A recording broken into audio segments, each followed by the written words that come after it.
I grew up playing with other kids. Actually, I would get my friends to change the rules of the game so that I can be part of the game. And guess what? That's what I do even today. I always change the rules of the game to say, why do we have rules? I always break rules. I always come and say, but why do we have to do it this way? That has been my life, to say, find your own way to do it.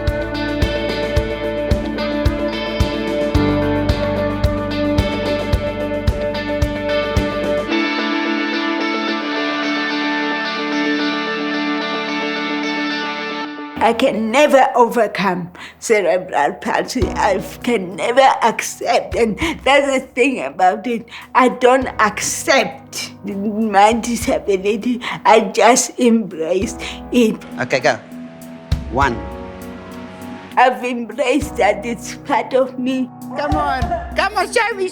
But it can never be in control of me.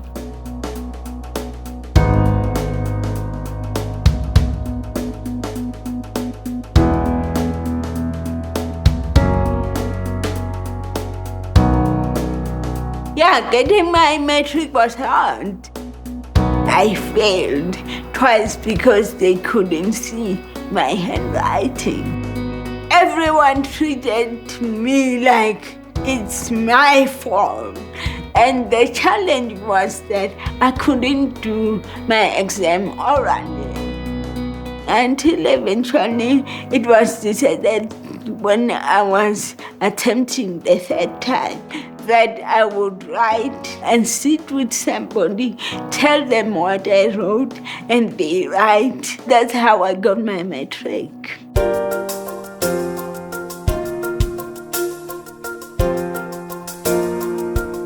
When I turned 18, I made a decision that I want to drive. It was a challenge even for my parents, although they had told me that there's nothing that I can do. I don't think they ever thought I'll wake up and say, I want to drive a car. The first driving license was a disaster. I was nervous, and I always say nervousness and cerebral palsy are not a good combination. There were days when even when I would drive, I could see that this is impossible. But something within me just refused to accept that I can't drive. And eventually, after 4 tests, I got my driver's license. And hey, I drive anywhere. Yeah, I'm a good driver.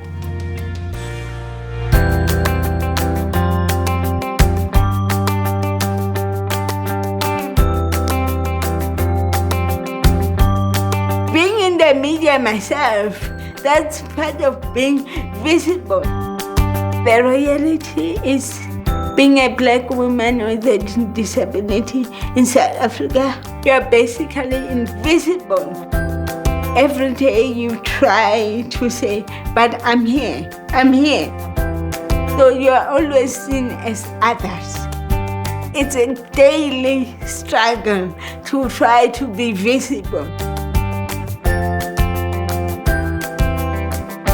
One of the most profound things that she said on that day when she was motivating us was that she believed in an animal like a cheetah, because a cheetah will try 10, 15 times to catch a prey. Even if it fails how many times, it will never now opt to go and eat grass. Because the child for her 40th birthday, she made sure that she summit the Kilimanjaro mountain. I summited Kilimanjaro in June 2018, and that was for my own personal achievement, but also saying to the African child, you can go to greater heights. My issue is the education as it is. It's about uniformity. You don't know your own greatness. You don't know your own potential. And for me, education should be about diversity. It should be about finding solutions. It should be about telling the African child that the greatness is within you. No mountain is too high for you. We had heard about Masingita and we had followed her to a degree as Aspen. Then I had a very interesting conversation with the Deputy Minister of Communications, Deputy Minister Kekana. It is possible to have a speech impediment, but speaking is your way of living. The conversation on the day was, how do we get South Africans to be more tolerant? How do we reignite the social cohesion project? And how generally do we get South Africans to be less divisive? And as we were having this conversation, Masingita came up. There's a lot of determination, there's a lot of confidence in her. I cannot always do things the way other people do them. I will always do them my way. And I think if you look at the South African government, the economy has been going up and down. There are challenges of unemployment. There are all these other problems. But our president is in the forefront of saying to South Africans, look, let's hold each other's hand. Let's pull each other. We talk about choices, but what are choices if we don't have options? Here's someone that's actually an outstanding South African example of how you can bridge those gaps of intolerance, how you can start embracing people that are different to you. But it's also about a campaign called Walk in My Shoes, to say in our differences, let's find each other, let's understand each other, whatever difference is, disability, race, gender. Every day, every single day, look at someone and say, I want to understand your journey. She can go out against the odds and change the world.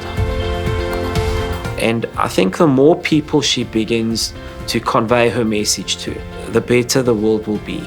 And there are 7 billion people in the world, and none of us has the same fingerprint. That tells you that life is about difference, not similarity. Our differences is what connects us.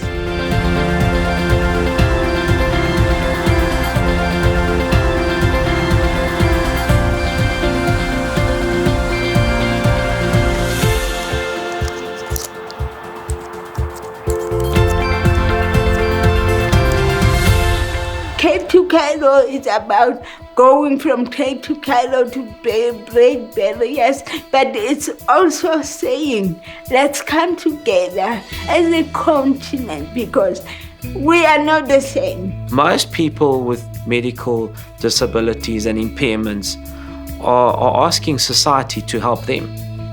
She's completely reversed the roles here. She's saying to society, listen, I'm going to help you. I'm going to go out there and make a meaningful difference.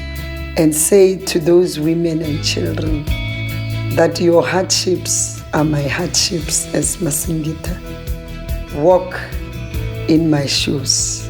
What she's doing and her whole thought process is completely consistent with what Aspen's outlook is. Absolutely imperative to our country that we build sustainable societies and sustainable communities. So Walk in My Shoes is about that inclusion, social cohesion.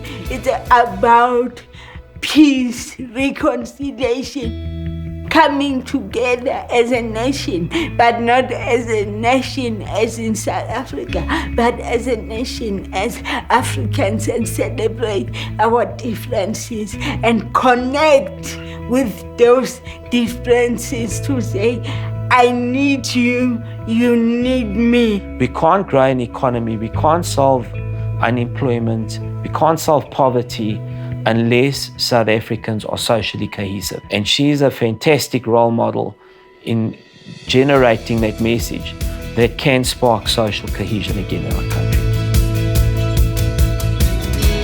When I tell you my story as a black woman with a disability, I'm saying walk in my shoes. But when you give me a pair of shoes, you are saying to me, let them help you.